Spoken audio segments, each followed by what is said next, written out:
control of every animal, vegetable, and mineral on the planet Earth. So backup channel is going, ladies and gentlemen, so let's start the show, shall we? Welcome, ladies and gentlemen, to the Vinny Eastwood Show. I am not a credible journalist. I'm an incredible journalist. And my very special guest is Professor Ed Dutton. Welcome back to the show, Ed. Hello, how are you? Good to see you again. It's been a while. It has indeed. Now, last time we had on the show, we were talking about Jacinda Ardern and her lactation and mutancy, and and today we're going to ask you for your honest first opinions of the Advance New Zealand Party, if you've got a chance to review. Yes, I had a quick look. So some of the policies seem quite sensible to me. Why do you think it has to be an entirely new party, though? Why can't it just operate within the system that you've already got? Principally because the main two parties have already been infiltrated by the Communist Chinese Party, and they are taking money from them, and they control about 90% of the House. And the existing system means that essentially there is nobody who's calling attention to the infiltration and the bribery that's happening by the Chinese Communist state, and also no other party is talking about UN Agenda 21, which is probably the working document most directly responsible for almost every single piece of policy implementation in New Zealand since the early 1990s. It seems an act of defiance and potentially, you might even say, desperation. And I believe that desperation can cause people to do the most powerful and interesting things. So, I mean, I'm as you know, I'm new to this. I'm not. I have no connections to New Zealand. I'm not familiar with this. What is this idea that? So you're saying that the Chinese Communist Party has heavy financial influence over senior people within the New Zealand elite. This is the idea, is it? That's right. Jamie Lee Ross, former MP of the National Party, and now he's independent, but he may not get back into Parliament at this point, leaked, I think it was in 2018, a recording with him and the then National Party leader Simon Bridges, where they were talking about selling one of their members of Parliament's seats to a Chinese investor for $100,000. Like a very clear recording and obvious interference, and also at the time and indeed just until recently, a former Chinese spy master, somebody who actually used to train Chinese spies, held a senior position in the National Party, and for all the years he was in Parliament, he never gave one interview to English-speaking media. Now, he only gave what? So hang on. So he only gave interviews to the Chinese media. So you're saying is that the? Yeah. I see. I wasn't familiar with this. So there's a significant Chinese minority in New Zealand, is there? What kind of percentage are we talking about?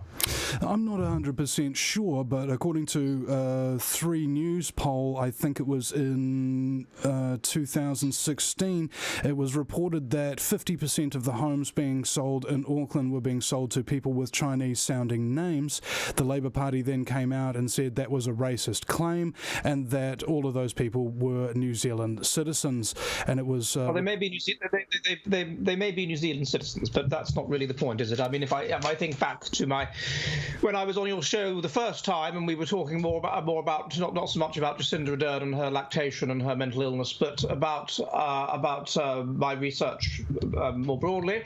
And one of the things that I've looked at in one of the books I've done, Race Differences in Ethnocentrism, and in various research I've done, is exactly that issue. So the nature of ethnocentrism and the nature of ethnocentric behaviour.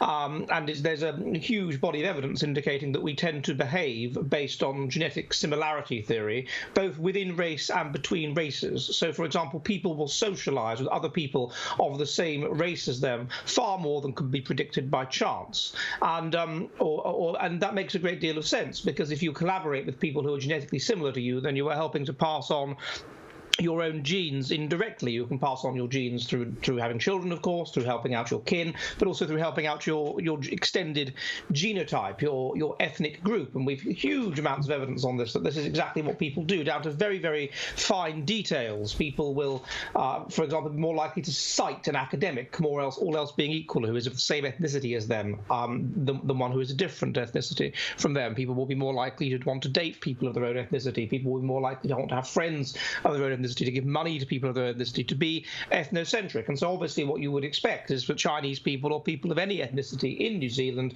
to act, yes, there'd be a degree to which they would be New Zealanders and they would collaborate with other New Zealanders in their own interests, and particularly if they married a what should we call it, a British New Zealander, what would be the right term? It's called Pākehā, like a parking road and a ha. I see. Well, I don't know. Well, let's just call them a British New Zealander. But anyway, if you were to do that, a Kiwi, let's just call them that, then of course you would expect them to, if they had a child, then of course they would have genetic interests in the British descended population. But otherwise, of course, they're going to have genetic interests in terms of their ethnic group. And if that's Chinese, then you would expect them to a degree to promote Chinese interests within the country. And that's not. I don't think that's even a particularly controversial claim. I mean, based on the huge body of evidence and genetic similarity theory and so on, and related models of ethnic nepotism, of which there's a huge amount of evidence, that's what they do, and we shouldn't be surprised that that's what they would do. So they would act in their genetic interests. And not only that, but my research in race differences and ethnocentrism indicates that people who are Northeast Asian are literally more ethnocentric than white people. They score higher on even within America. If you look at white Americans, black Americans, and East Asian Americans, then East Asian Americans are more ethnocentric. They are more inclined to have people who are also who are East Asian as their friends. They are more inclined to want to hang around with other East Asians. They are more ethnocentric. So I wouldn't be at all surprised if you have a large Chinese minority in any country that they would be inclined to act in an ethnocentric way. So if I may, just add a little bit of background to this. The Royal Canadian Mounted Police conducted an investigation into Chinese infiltration, I believe in the late 90s, which was shut down at the highest levels just before that means that the Prime Minister's office had already been penetrated. Now, at the time, they found that 100% of Canadian ports had a Chinese triad presence, and approximately 80% of downtown Vancouver was owned by the Chinese. Now, it was reported in Totalitaria by Ian Wishart that what had happened was the triads and the People's Liberation Army intelligence had done a deal where they had large amounts of laundered drug money from the drug trade, and they would be giving that to Chinese agents, quote unquote, and they would be infiltrating into Western nations where they wanted to have a financial foothold. They were commanded to purchase local homes, local businesses, not change the name of the business, to raise their children there and to get them to study very hard so that they would get the top marks, and then once they've graduated high school, to go into university where they would again be encouraged to study very hard, and once graduated from there, they would then be encouraged to get government jobs. Once within those government jobs, these children who are naturalised members of whichever society is being infiltrated at that time would then be essentially used by via threat or whichever means to do things that were favourable to the Chinese communist ideal rather than their host country. And this is, it's, as I say, all this is simply, this ethnic nepotism is merely a logical extension of kin nepotism, and we know that people are more nepotistic to people that are related to them. As I said, there's academic citations, there's trust. For example, there's research by Putnam which found that the more multicultural an area becomes, the lower is trust, and there's distrust in particular between the different races, and trust also collapses among the predominant population because they see the incomers as people with whom less trustworthy members of their own group can collaborate.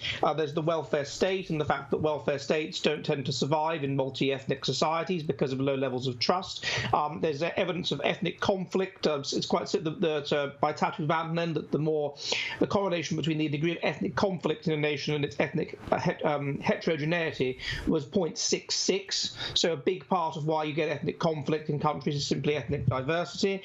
There's research on the genomics and kin recognition, which was found that if you have two random co-nationals, then they are clearly more related than a random person from another nationality, and you can calculate genetic interests based on genetic assay data of associating people of different nationalities. There's living arrangements. There was a study by Clark and Tuffin in New Zealand, which found that people in their early 20s and early 30s that house share almost always do so with people that are genetically similar, and in particular people of the same race.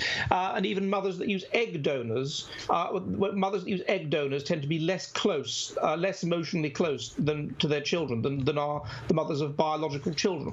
So you've got a huge amount of evidence in regards to both ethnic nepotism and simply genetic similarity more broadly. People operate based on genetic similarity, and so you shouldn't be at all surprised that things like this happen.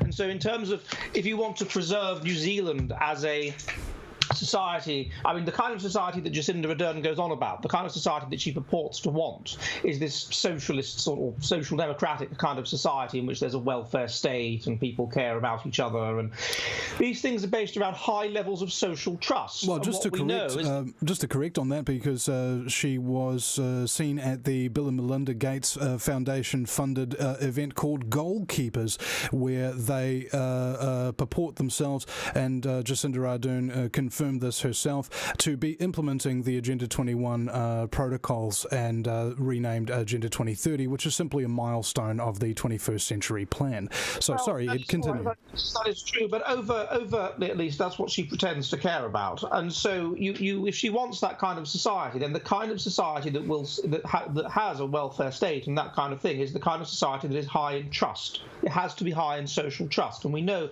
if it is ethnically diverse, social trust breaks down. At best, you have the collapse of the welfare state and of common goods and things like that, and you have distrust between different races. And at worst, you simply have out-and-out conflict between different races. And there's all kinds of evidence that indicates that. And so, if she wants to have that kind of society, then you have to have a situation where, although I'm not saying there should be no ethnic diversity, there can be some benefits. There can be some benefits to having small levels of immigration. For example, if a particular immigrant is a genius, let's say, and he brings something quite extraordinary to the society, then that one, Frank Salter, who is an Australian evolutionary psychologist, looks at this in his book On Genetic Interest. So in general, if lots of foreigners come to your society, this will damage your genetic interests because it will reduce the amount of space which is controlled by you. And ultimately, as a species, what you want to do is control space, control land, so you can exploit it for resources. However, this can be outbalanced by a particular contribution that a particular ethnic group might make, such as if they are highly intelligent and if they're not particularly ethnocentric, then they might simply benefit the society by having inventions that will benefit the society. But as a rule, you would want to have relatively low levels of ethnic diversity, and as Tatu Vanten has shown, if you get high levels of ethnic diversity, you inevitably get conflict. And so I would think it would be a very good idea. One of the policies I see that you have here is electoral reform to restrict candidacy for Parliament to candidates with a minimum of 10 years citizenship. Well, I would think you should go further than that. I think it would. A lot of countries have a rule that in order to be president, you have to be native born. And I would have thought that it would be a good idea in order to avoid corrupting the political system and to avoid political parties that might wish to corrupt the political system by importing immigrants who might then vote for them. It would be a good idea to have a situation where you have to be native born to be a member of parliament. It's interesting you say this about importing immigrants that are likely to vote for them, because directly after being elected, this last Labour government signed the UN Migration Pact and doubled, I think maybe even, and then doubled again, correct me if I'm wrong on that, folks in the chat, the amount of refugees that we take on, and also increase the amount of generalised immigration that we had too. Well, yes, I mean, part of that could be an attempt to manipulatively alter the nature of the society, and part of it could simply be a general kind of pathological altruism which has been adopted now by the left. I mean, there was a very interesting paper that was published in journal Mankind Quarterly by my colleague Emil Kierkegaard recently, which showed that mental stability is correlated with being right-wing significantly. So the more left-wing you are, the more mentally unstable you tend to be. And people that are extremely left-wing, that are extremely extreme liberals or extreme leftists tend to be very, very mentally unstable indeed. There was a data set which indicated that 45% of people that identify as very liberal in America have suffered from depression, and it's 55% of the females that identify as very liberal, where it's something like 15% of those that identify as very conservative. So basically, the more left-wing you are, the more mentally ill you seem to be. Now, why would this be the case? Well, that seems self-evident, but continue. It is self-evident, but it's all the more. Things can sort of seem like they're the case, but it can be misleading. But we have with this, we have data on it from large data sets such as the GSSS and whatever, and so. Well, why would this be the case? Well, to a great extent now, the values that are perceived as right-wing are values which are, under Darwinian conditions, would have been adaptive values, would have been the values that ensured you survived. Under Darwinian conditions, we were selecting for religiousness, and therefore and we were selecting for mental stability, and we were selecting for mental health, and we were selecting for physical health, and we were selecting for being group selected, because we know from computer models that the more positively ethnocentric you are, i.e. the more internally cooperative and self-sacrificing for the group you are, and the more negatively ethnocentric you are, the more likely your group is to dominate other groups and survive. And so all of these things come together. All of these things are right-wing values, basically, and all of these things are therefore what we could see as the kind of Darwinian norm. Consequently, as Darwinian selection pressures have slackened since the Industrial Revolution, you would expect any deviation from these norms to be associated with other deviations, and consequently you would expect leftism to be associated with being mentally unstable. And in particular, if you look now at the kind of things the left are advocating, such as anti-natalism, not having children, letting your country be invaded by people from other ethnic groups, thus damaging your genetic interests, even damaging the interests of humanity and putting the interests of animals above that of humanity. These are things which would have been selected out under normal conditions, and so you would expect them to be associated with other things that would have been selected out, such as being mentally ill and whatever. And this is precisely what you see. So part of why they import the immigrants could simply be a manifestation of that. They are left-wing because they are maladaptive, and therefore they espouse other maladaptive things that are associated with basically sort of high mutational load and being a sort of mutant, really. But certainly part of it could be devious and could be thought through. But anyway, I would suggest that it should be longer than that. I mean, I think in Finland, to be a citizen, you have to live here. I can't remember, at least 5 years. So just to be a citizen. So the policy is that you live there for 5 years, you become, I don't know how long. How long do you have to live in New Zealand to be a citizen? Well, you can be given citizenship like that. No, but if I were to move to New Zealand, on a work permit, how long would I have to live there before I could claim citizenship? It depends, because you go through 3 stages. So I've spoken to my American producer and a friend from South Africa who's a documentary filmmaker, and so the first line that you come in, they'll give you all these big rounds of tests, and it's reasonably expensive. You're like, oh my god, and then you get all those tests, and then they reveal that there's another bunch of tests that you've got to do about 6 months down the track, which are even more expensive, but you've already invested all this, and then they reveal later on that there's a 3rd round of tests that you need to go through before you can get your residency and citizenship and things of that nature. So it's remarkably difficult to get in and to get citizenship, surprisingly. But how many years? Is there a minimum amount of time you have to live there? I don't know the answer to that question, I'm afraid. Well, anyway, I would simply suggest it would be a good idea if it was longer.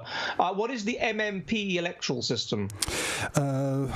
Basically, you get 2 votes, one for a party and one for a candidate. So if you've got a candidate in your area, you can vote for that specific candidate, and you get to vote for whichever party you like. And if somebody wins the votes in an electorate, they get to go into Parliament. If somebody wins 5% of the vote via party, they get a section of them, about 9 members of Parliament that can get in based upon that 5% result, or it might be around 6. That's very similar to the system you have in the Scottish Parliament, and it strikes the balance. It means that you don't have this problem that we have in England, whereby it's all first past the post, and so you have these disparities whereby, for example, in the 1983 election, both the Labour Party and the Social Democratic Party got about 20% of the vote, but the Labour Party got about 200 seats, and the Social Democratic Party got about 20 seats. So you don't get that problem, but you want to have a referendum on that system. So what's the problem with the system then? I think it's more the fact that the system's been kind of infiltrated on either sides by corrupt money to a large degree, and currently the Labour Party is under investigation by the Serious Fraud Office. The National Party is under investigation by the Serious Fraud Office. Previously, the New Zealand First Party was under investigation by the Serious Fraud Office, and this is something that is basically ubiquitous across the spectrum. Right, so it's the Electoral Commission itself then that you want to overturn, not the system of voting. It's the bureaucracy. I would probably say Treasury is predominantly the council in charge of this country, according to a documentary by Alistair Barry, where he interviewed many former members of Parliament. When elected Prime Minister, the Treasury would come in and say, "Congratulations on winning, Prime Minister. However, there is a bad crisis that is in the background that the previous government caused, and as a result, we are going to collapse the economy if you keep any of your election promises." That's a paraphrase. Right, okay, well then that seems sensible to have some kind of referendum on that then. Require all donations of $500 to publicly disclose on an annual basis. Why not? Require legislation ban all political fundraising events. Well, how can you raise money if you're a politician if you can't have events? Fundraising trusts. Oh, okay, sorry, yes, that's fine. Increase citizen participation reform. Require the Parliament must enact legislation to implement successful CIR within 12 months. Enact a veto. What would you do though about the demographic crisis? So presumably New Zealand is an aging population, at least what I would call Kiwis, whatever, British New Zealanders, established New Zealanders, are an aging population. So presumably if you want to curtail immigration, then what would be your policy to stop the situation you're getting in Japan increasingly, where you just have lots and lots of old people and it's very difficult to know what to do with them, and there's not enough people paying into the tax system to look after them, and there literally aren't enough people to look after them, and you have towns depopulating. And what would you do about that? Well, at the moment we have a number of sterilants and sterilizing agents that are over the entire food supply, like pesticides and herbicides. We have sterilizing agents like fluoride being added into the drinking water, and we have very well-funded family planning clinics and things of that nature.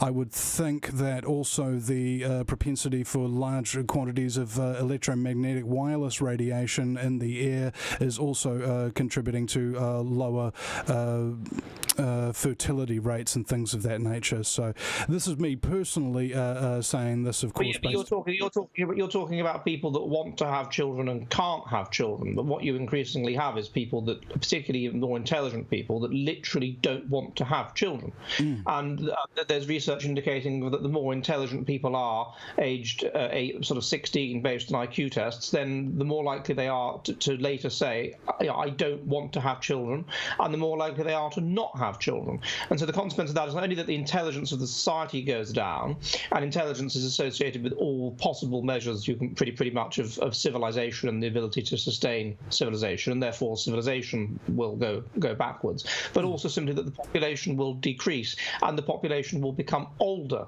the native population, as fewer and fewer people have children. So even if you get rid of these things... Oh, sorry. Is there a... do you think that there's an ideological element to that? Like, for example, if you're raised from day one in high school to say that children are bad, you're bad for the planet, climate change, etc., etc., do you think that would have an impact on people's decision to have children or not? Whereas if they were raised from... if I may...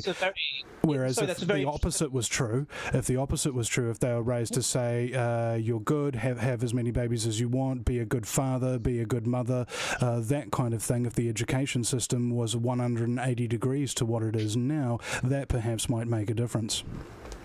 Yes, I think it probably would. If you look at who is having children, so we basically, as far as I can see, live in this insane clown world in which increasingly people are being told that right is wrong and wrong is right and up is down and down is up, and Kali Yuga, girls are boys and boys are girls and whatever, insanity. And so I dread to think what this is doing in terms of the manipulation of young minds, particularly in the schooling system.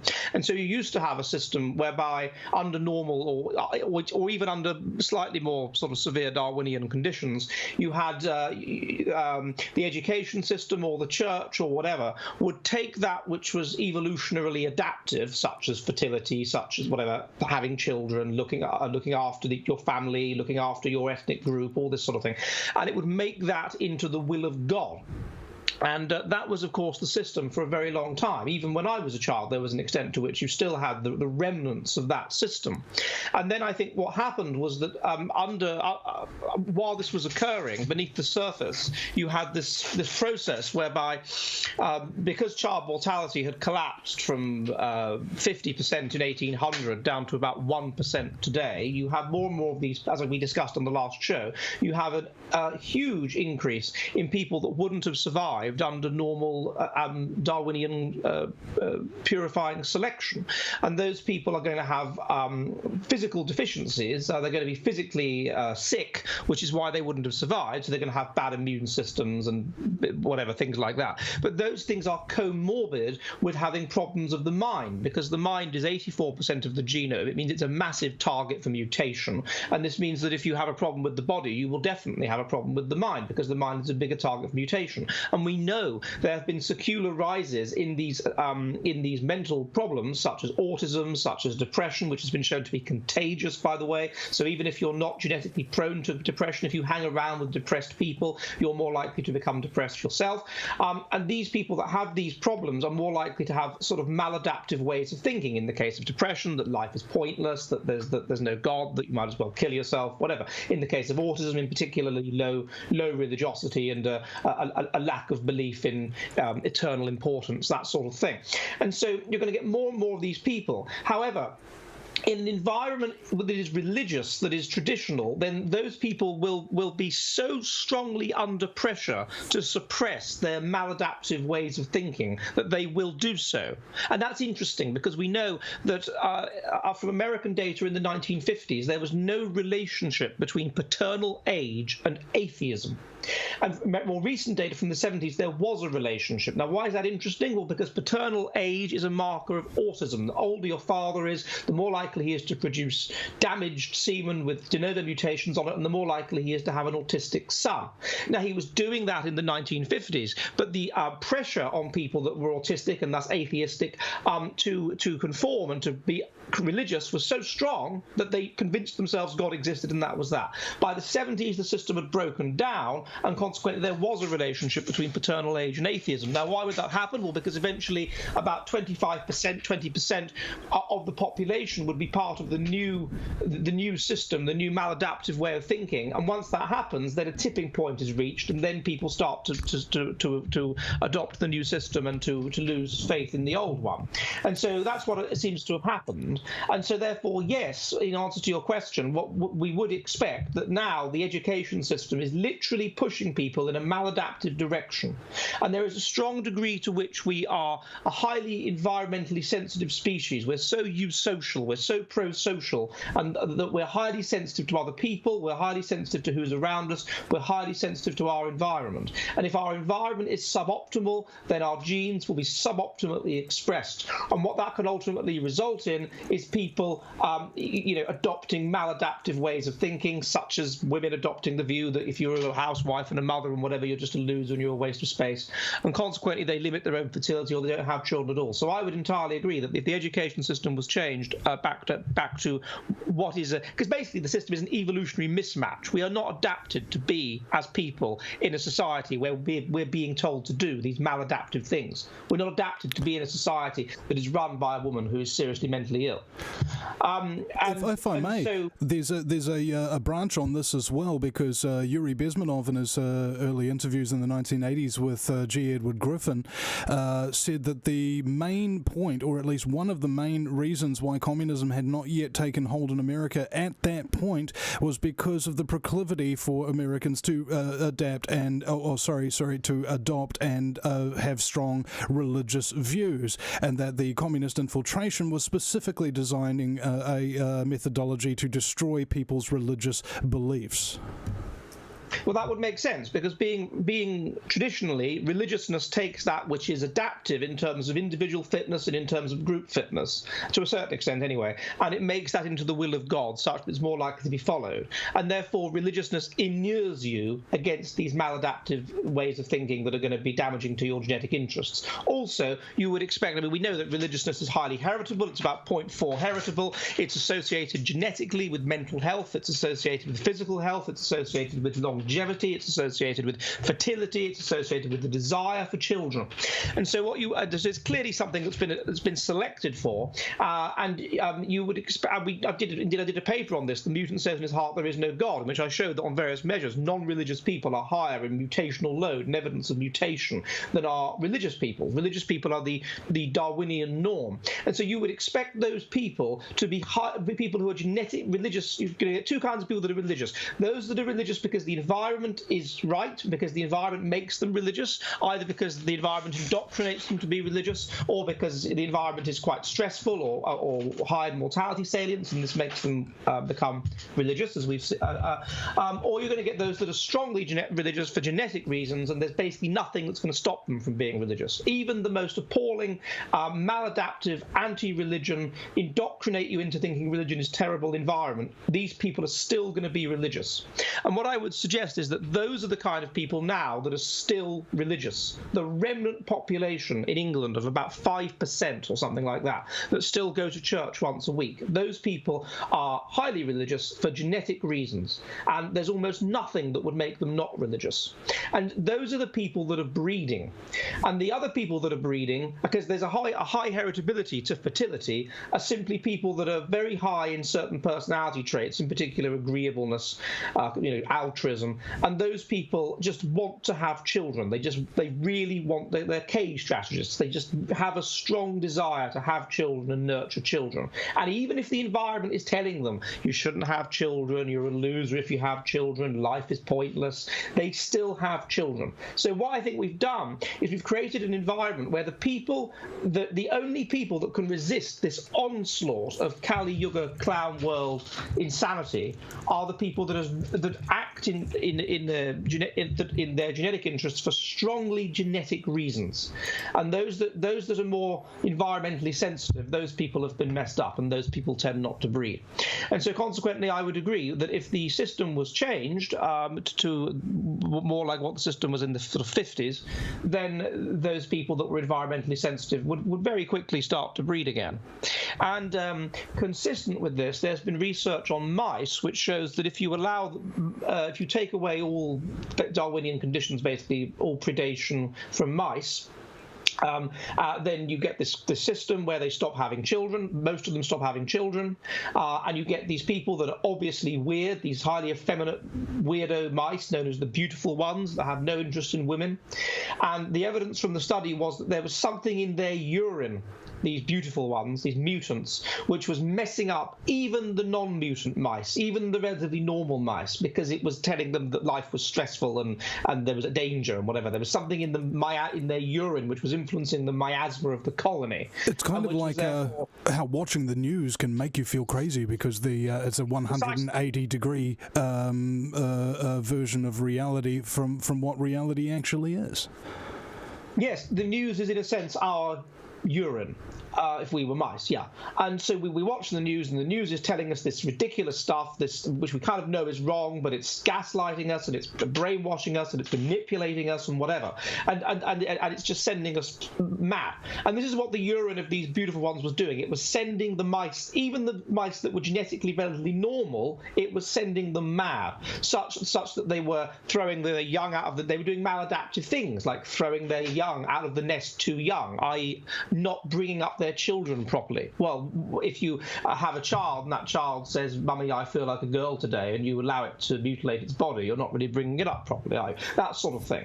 And various other things. And eventually they just died out. But there was some research which found that if you take away the mutant mice, if you take away these mutants, these spiteful mutants which are messing everything up, then the normal population returns to behavioral normality relatively quickly. So a big part of why we're behaving in this utterly maladaptive way is that these spiteful mutants have managed to ascend to these positions of prominence in the media, in all areas of society, and have pushed society in a maladaptive direction. And so if they were removed, then normality would probably resume before long. Well, we're talking about essentially a reclamation then of many of the power centres of society, because it doesn't matter to me per se, let's say, if the people next door are these maladaptive, mentally ill mutants or something of that nature, if I don't actually ever have to see them, but because the people who are in charge of the media, law, medicine and schooling and all of these other vast institutions that have an untold influence on our minds and on our screens and viewing habits are these type of maladaptive types, to simply change that system and those power structures and the representations of people within, that could have a significant effect. Would you agree? I would agree, but I would caveat it by saying that it's not quite true to say that if you never see your maladaptive neighbours, it's not going to have any effect on you, because those people will.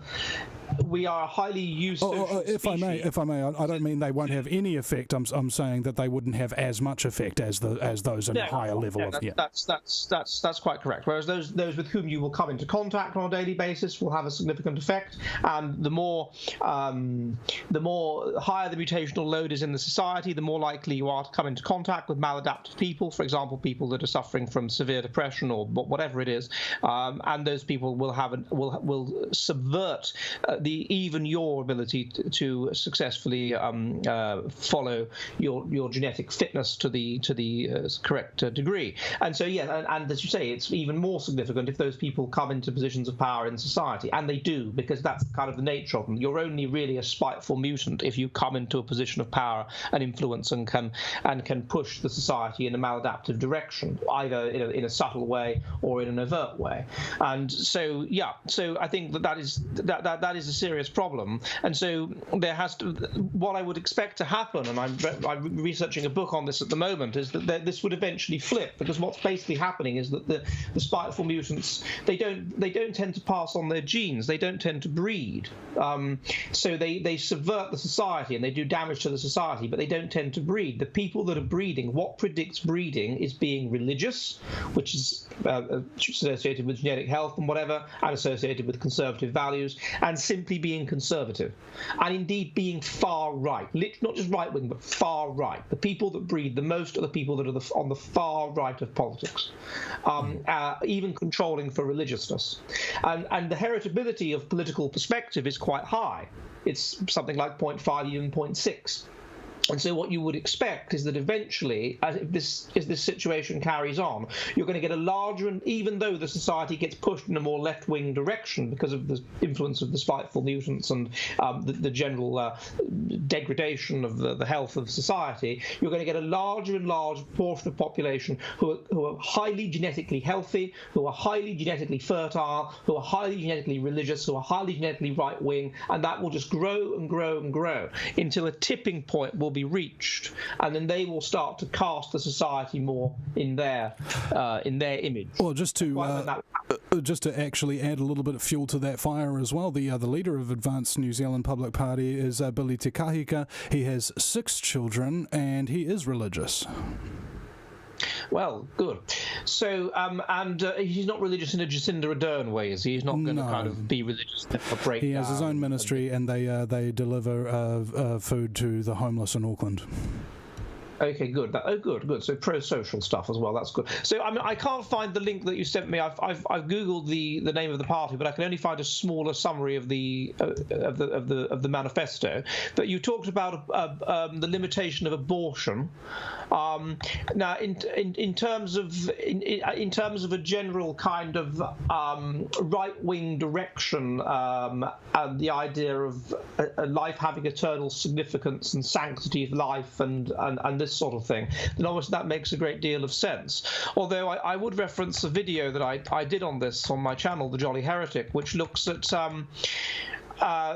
one downside of that, which is that if you look at the kind of people that want to have abortions, the kind of women that want to have there's no relationship with intelligence, because it seems that on the one hand you get women that are quite intelligent and middle-aged that have an abortion because, I don't know, the child has Down syndrome or something, and then you get women who are not particularly intelligent, who are young and have abortions. There's no relationship with intelligence, but there is a relationship between having an abortion and being low in agreeableness, i.e. not being a very nice person, which is about 0.5, at least 0.5 genetic, with being and being sort of mentally unstable.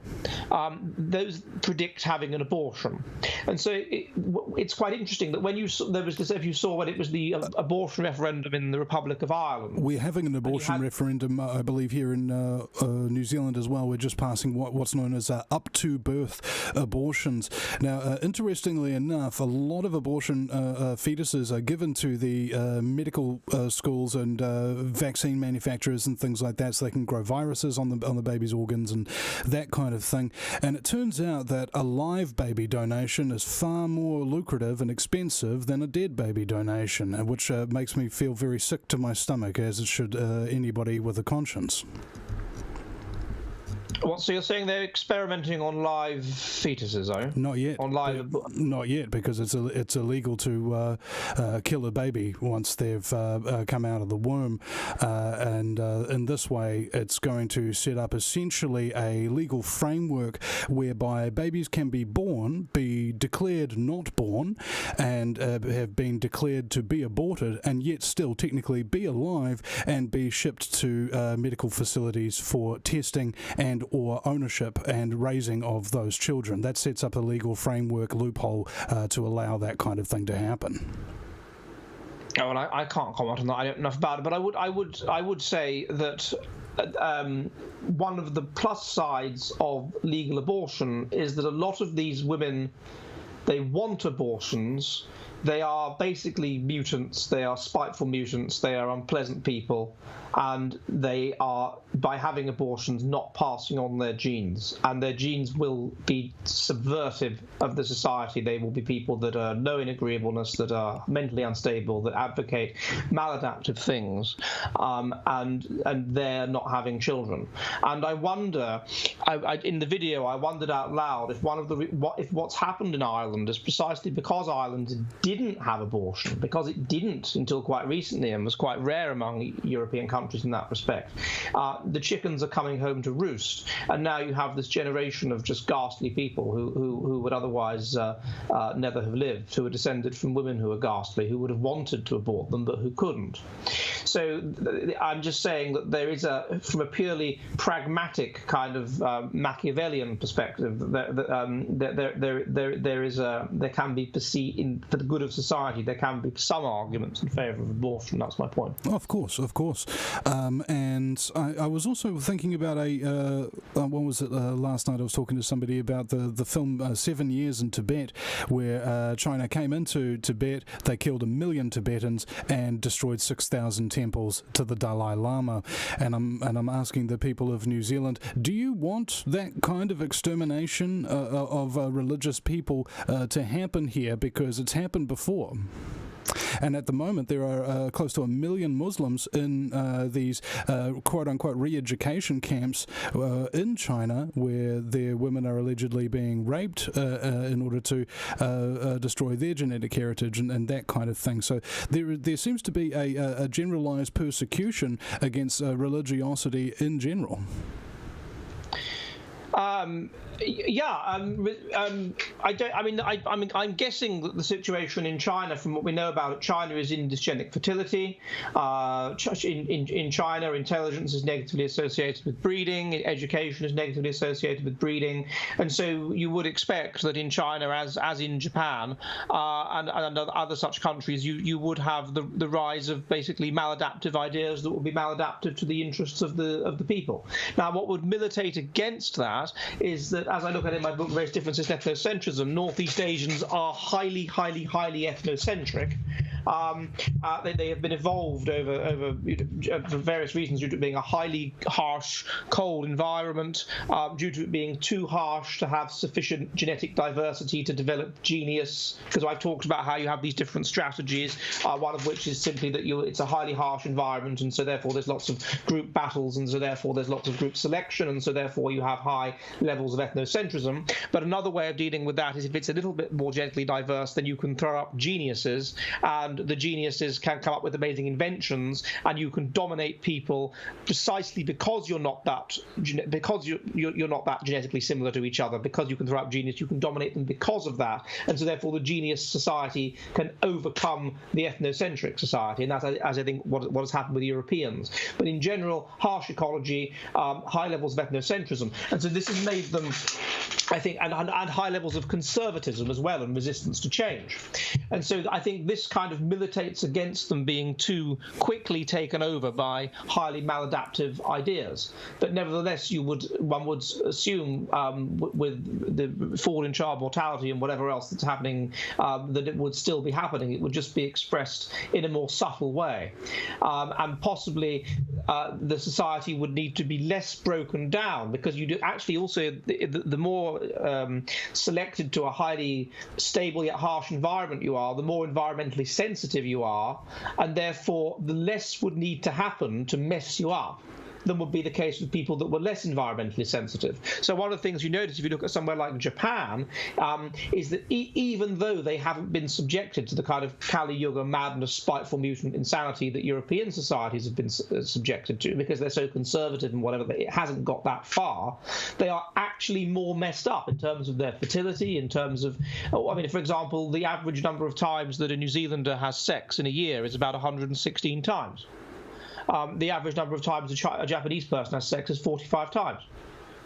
And there's a collapse in sex in Japan. There's a collapse in sexual desire, and that would be consistent with them being highly environmentally sensitive, more so than Europeans are, and the environment not being optimal, there being an evolutionary mismatch. The environment if not I being may. able to adapt to.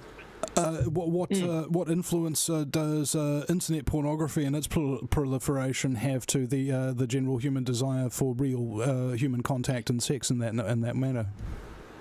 Very good point. I've been doing a paper on this actually, and there is some evidence that there's growing body of evidence actually, that it's a very serious problem, and that when they've done sexual arousal, when psychologists have done sexual arousal experiments with modern young people using what is called vanilla porn, i.e. the kind of porn that was porn in the 70s, then these people can't get it up, because they are so inured to nudity and to pornography and to sexual images that they need like more extreme stuff in order to become aroused. So you would think that we as a group, we Europeans or we advanced peoples, we are evolved over a long period of time to be in a situation where basically nudity is taboo, where sex is taboo, where you don't see members of the opposite sex naked. Ever, other than if you marry them or whatever, who are sexually active, of sexual age, and so consequently you would expect us to be very easily sexually aroused by nudity, and very easily sexually sated by nudity and whatever, and so therefore you would expect us to be for pornography to very easily sate our sexual desires in a way which would perhaps be less true of people that are surrounded by nudity all the time. And there is evidence that this is happening, that people's sex drive is going down, that men are suffering from sexual problems at younger and younger ages.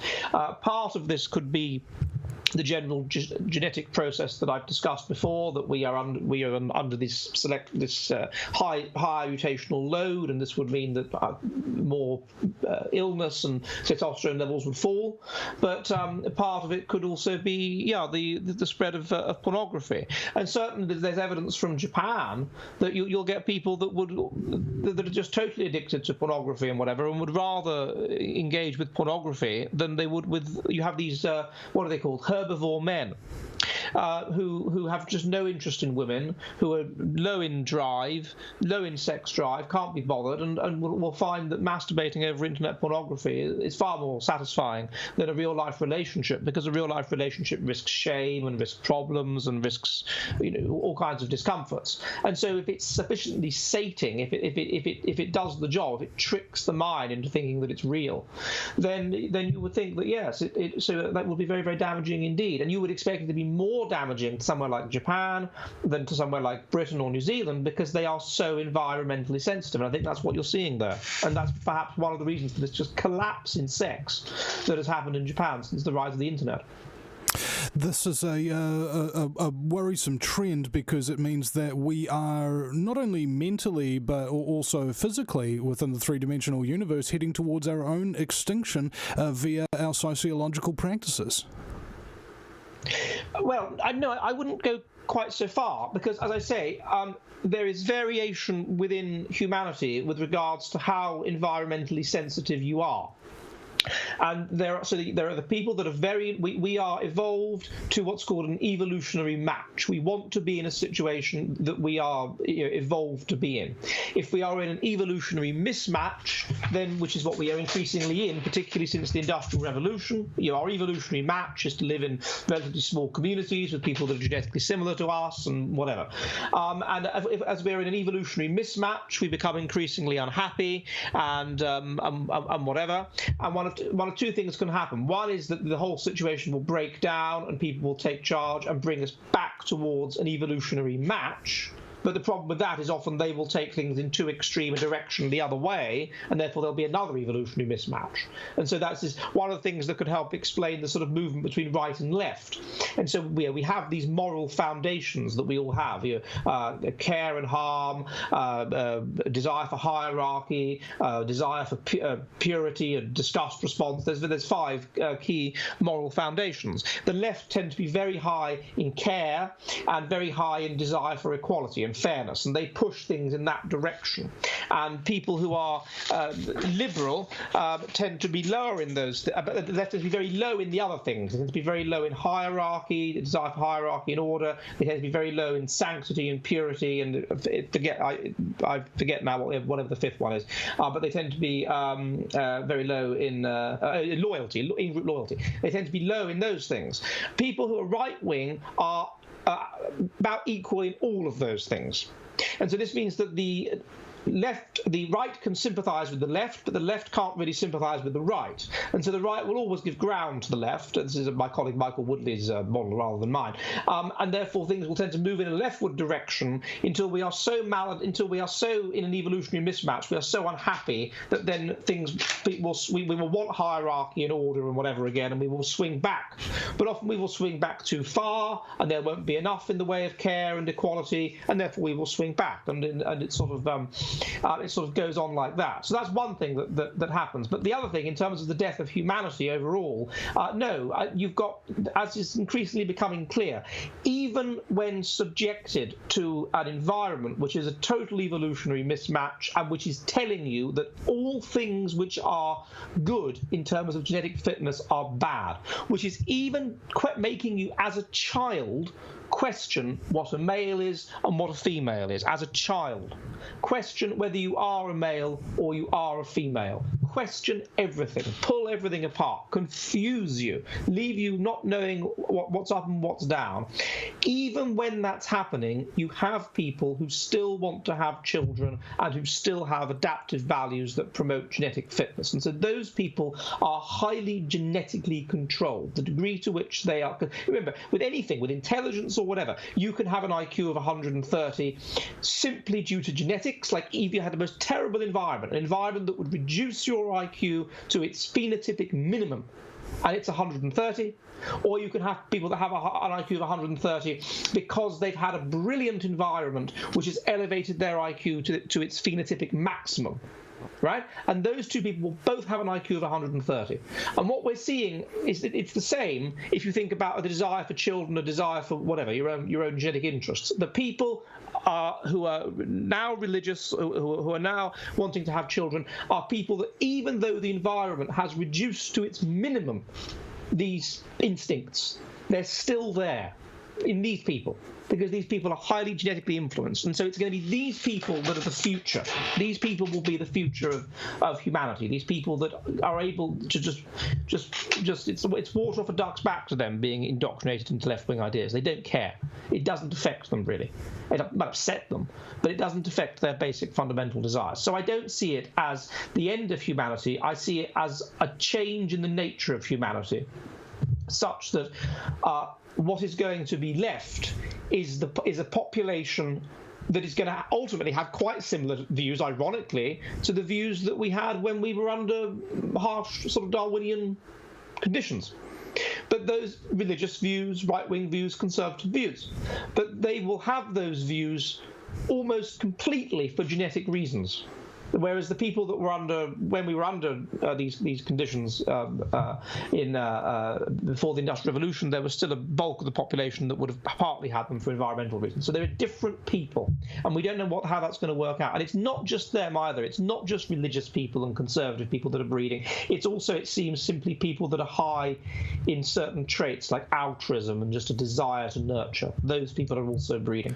That was another question I had, is the relationship between being a parent and one's maturity level and ability to think forward. Could you speak to that issue at all? Is there a relationship between having children and being a responsible parent and forward thinking and maturity? At the moment, it's a negative relationship, yeah. So in the sense that intelligence is associated with forward thinking and planning and things like that, and intelligence is weakly negatively associated with having children. And so, in that sense, people who are forward-thinking and planning are less likely to have children. And the people that have the most children are the people that are the least forward-thinking and the least planful. Has there been any multivariate analysis on this concept as well, taking into account culture and education and religion, etc.? Yes, we've got things like twin studies and whatever, and yeah, they have a multivariate analysis that have looked at the factors that that are associated with having children. Yeah, and one of them is religiousness, and one of them is low IQ. There's various factors that are associated with fertility. Yeah.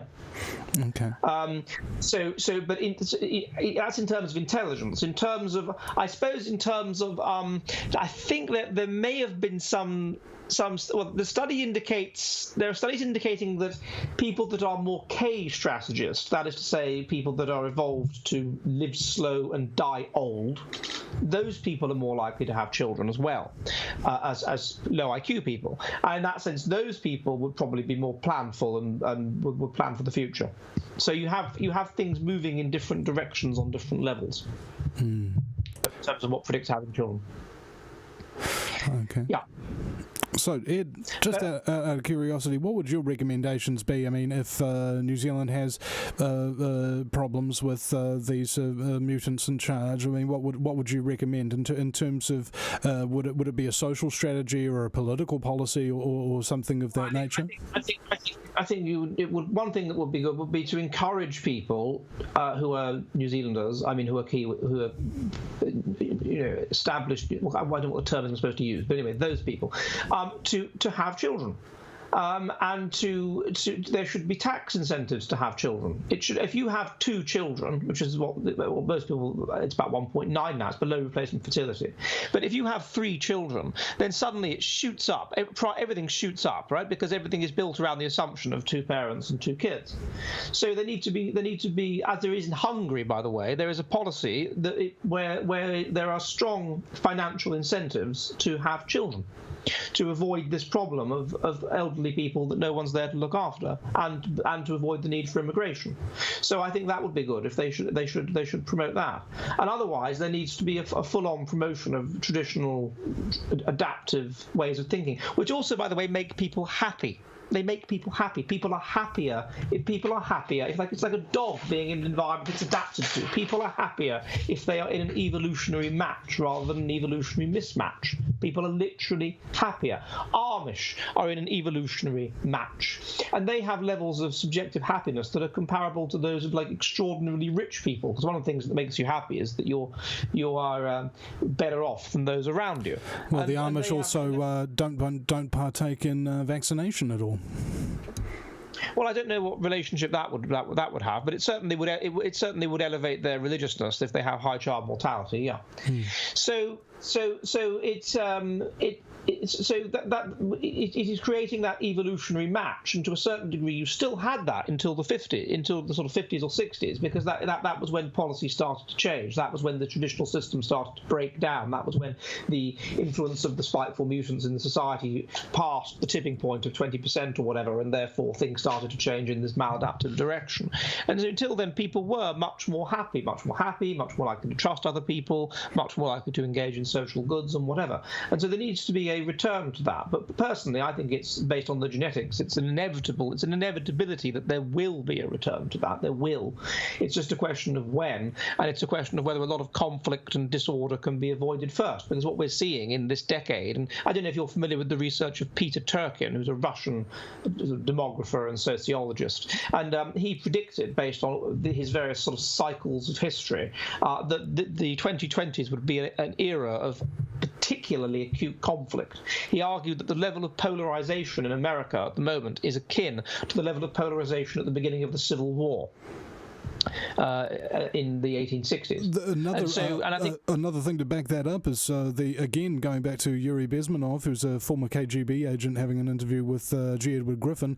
He said that the way that communists would actually take over your country is to incite you to have a civil war, and then they would come in and roll the tanks in to quote-unquote normalize the situation and be seen as the communist savers rather than the enslavers. Well, possibly. I don't know if, as I say, I don't know if the people that we're dealing with on the Black Lives Matter rallies or whatever are that intelligent and that calculated. Well, we've seen. Sorry to interrupt you, Ed, but we've seen large amounts of money going into these organisations, and indeed the leadership of these organisations are employing what's called tradecraft, which means that their intelligence are connected. Oh, well then perhaps you have a point. Certainly I get the impression that in Britain, one wonders, if you have a ruling class that's been, one of the things that happened since New Labour came into power was that in Britain in 97 was you had this march through the institutions such that all of the institutions that traditionally were there to promote basically to a certain extent, the genetic fitness of the population and to promote an adaptive population were subverted and replaced with, left-wing ideologically sound cronies that pushed them in a sort of anti-British, anti-genetic fitness, anti-democracy direction, and we're seeing that bear fruit now with the fact that it's these kinds of people that are running the police in Britain now, running the church, running education, and whatever, and I wonder if the BLM riots are almost like punishment beatings, like these people were in positions to stop this disorder, but they didn't do so in order to punish the British people for, voting for Brexit, and punish the British people for voting for what is now this weak and ineffectual government, but nevertheless a conservative government of Boris Johnson or of David Cameron, to punish them, and to let them know, kind of, look what we can do to you if you don't cooperate with us, by just sitting back, by just not ordering these things to be stopped. And that combined with a government that is so concerned about bad publicity, so concerned about harm avoidance, because we're all so concerned about harm avoidance these days, that it doesn't dare send in the riot police even when there is serious riot and serious disorder. So perhaps in that sense you're right, that there is a degree to which this is being manufactured because it's manufactured because it was so sudden, and it could so obviously have been stopped. It could so obviously and easily have been stopped, and in times past it would have been stopped. Even if I think back to the 1980s when there were riots in Britain over the Mrs. Thatcher's poll tax, or over the closure of the pits in 1984, she was more than happy to send in police. Of course, don't even have guns in Britain, but send in police with batons just to basically stop people from rioting. So, and this was not done. I mean, these people were simply allowed to. At one point, you see them even chasing the police down the street. 2 policemen retreating from a mob of young black men, and the policeman doing nothing more than holding up a camera on a stick and sort of, we'll arrest you later. So, but what message does this send to British people watching this on TV? It sends a message that there's nothing you can do, that we've given up, that your ruling class has given up, that the people in positions of power have given up, that they've just given up, and that they're cowards, and that they're just supine in the face of the left-wing bullying, self-righteous mob. It's kind of like it's sort of like, maybe if it's not coordinated or whatever, but you said that depression is contagious, and to see things that could easily be stopped by any reasonable person not being stopped, that could depress you, and then you could depress others, and then you could be rendered inert essentially from those people who are in control. And I am reminded of the creature of darkness and the nothing from the Never-Ending Story. At the end of the film, Atreyu asked the creature of darkness, "What is the nothing?" And he said that Fantasia is the accumulation of all of human imagination, and that is what gives us hope. And the nothing was the emptiness that's left. And I am trying to help the nothing. And he asked why. He says, because people without any hope are easy to control. Absolutely, and I think that's an excellent point. And if you think about the nature of postmodernism, postmodernism ultimately, it gives you the void. It gives you nothing. It opens up the void before you. It doesn't. What we need is structure and order and meaning, and in particular, kind of monumentalism, kind of a sense of eternal meaning and eternal order. And this makes people happy. And even if you don't have that, you have in the basic structures of science, of being able to say, well, look, I'm looking around the world, and this is what I'm seeing with my eyes. I need to make sense of it in order to get through life, and therefore you come up with structures, male and female, whatever, that races, ethnic groups, whatever it happens to be, that allow correct predictions to be made. And this allays anxiety about living in a world of just chaos and disorder. It allows you to make correct predictions, and it allows you to correctly. That's why we do so, and that's why we have a tendency to detect relationships and to detect correlations, to detect agency, to over-detect agency even, which is one of the reasons it's been argued why we believe in God, because we have a tendency to over-detect agency. It's why we have various cognitive biases, and it allows us to make sense of the world in a way which allays anxiety, but is also adaptive, because it is literally adaptive to make sense of the world and thus make correct predictions, compared to just being able to sit there and not do anything. If you couldn't make correct predictions and have a system of categories by which you could make predictions, then you couldn't cross the road, because you wouldn't be able to judge when a car was too close to you for it to be safe to cross. And what these postmodernists, these leftists try and do is to take this away from people. Say to people, no, there's no such thing as race. What do we mean by race? What do we mean by sex? What do we mean by childhood versus adulthood? What do we mean by this? What do we mean by history? What do we mean? And this is utterly up to a point. It's of course good to ask questions, but beyond a certain point, it's a maladaptive thing to do, and it means that people don't have the world doesn't make any sense, and all they have is basically a void of nothingness. And what these postmodernists are basically arguing is that ultimately there's no such thing as truth. There's no such thing as truth. And then so there's no such thing as structure, there's no such thing as order. Truth is subjective. Truth is simply a matter of power dynamics. It's something that's asserted as truth is simply a manifestation of a person having power. And we have a moral duty in this very childish way, of course, to bring about equality, for everyone to have the same. It's like my children arguing over who has the slightly bigger slice of cake. Everybody has to have, even if has to have the same, even if they don't deserve it. And consequently, we must fight truth, because truth is simply a manifestation of power. And all you end up with is therefore a system of might is right. of the most extreme form of the sort of jungle mentality of just might is right, because there's no such thing as truth, structure, order, or anything you can appeal to. And so therefore all they leave you with is a void, and also just with this insanity whereby you can say that a man is a woman and a woman is a man, whereby I can say I'm a woman because I think I'm a man, whereby you're even saying to people lies. You're saying to people something they know is a lie. They know it's a lie. They know it's false. That to say that a person who has had various operations, who was born a man, is a woman. They know that's a lie. They know it. They know it instinctively, and they just know it logically as well. And you're telling them, no, that's the truth. And not only is it the truth, but there was a case in Britain of a woman who was sacked for saying this, and the judge.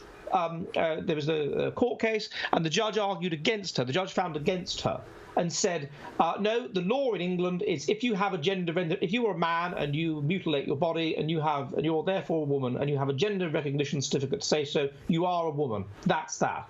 And the view that that is unacceptable, the view that no, that person's not really a woman, his words were, has no place in a democratic society. That's what he said. Absolutely appalling. They legislated that lies are truth, and they said in the Bible that the devil is the father of lies, and and that's what I think we're talking about here. We're talking about it's almost satanic, just this void of darkness and nothing. And as you say, think it's quite literally, yeah.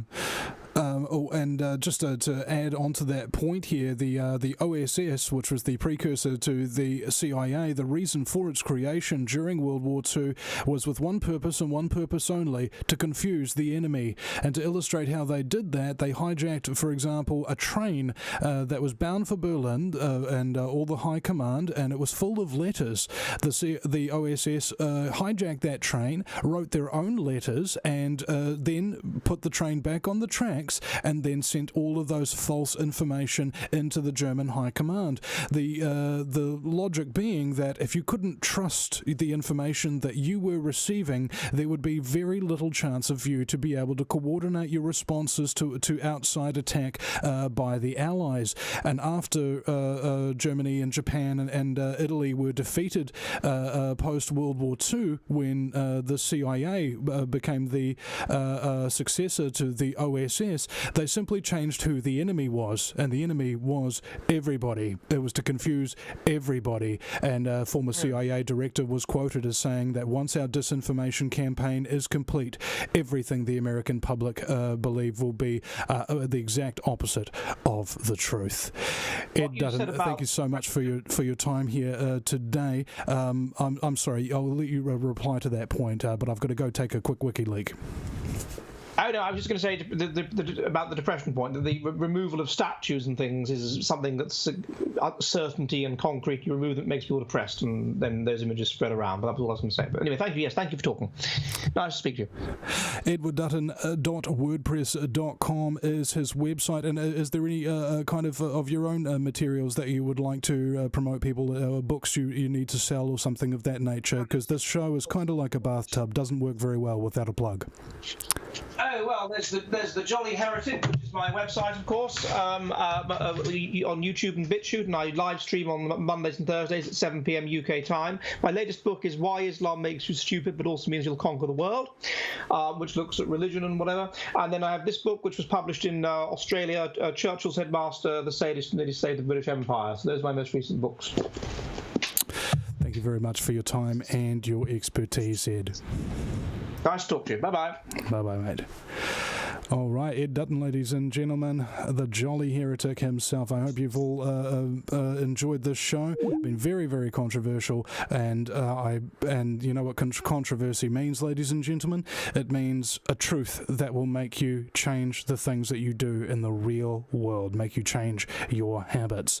Now, bear in mind, ladies and gentlemen, this is a listener-supported broadcast, so if you do wish for these broadcasts to continue, as they have been going for 12 years now, it is due to your support, ladies and gentlemen, and I thank you profusely for all of it. Every single cent, every single like, every single subscription is 100% of value to the greater whole that is trying to inform humanity about the varying threats that face us, both externally, internally, and metaphysically. So go to thevinnieeastwoodshow.com. That's Vinny with a Y, because it's the most important question, and Eastwood, like, go ahead, make my news, and make a donation today. There's little drop-down bars for the PayPal there. The PayPal email is guerrillamedia77@gmail.com.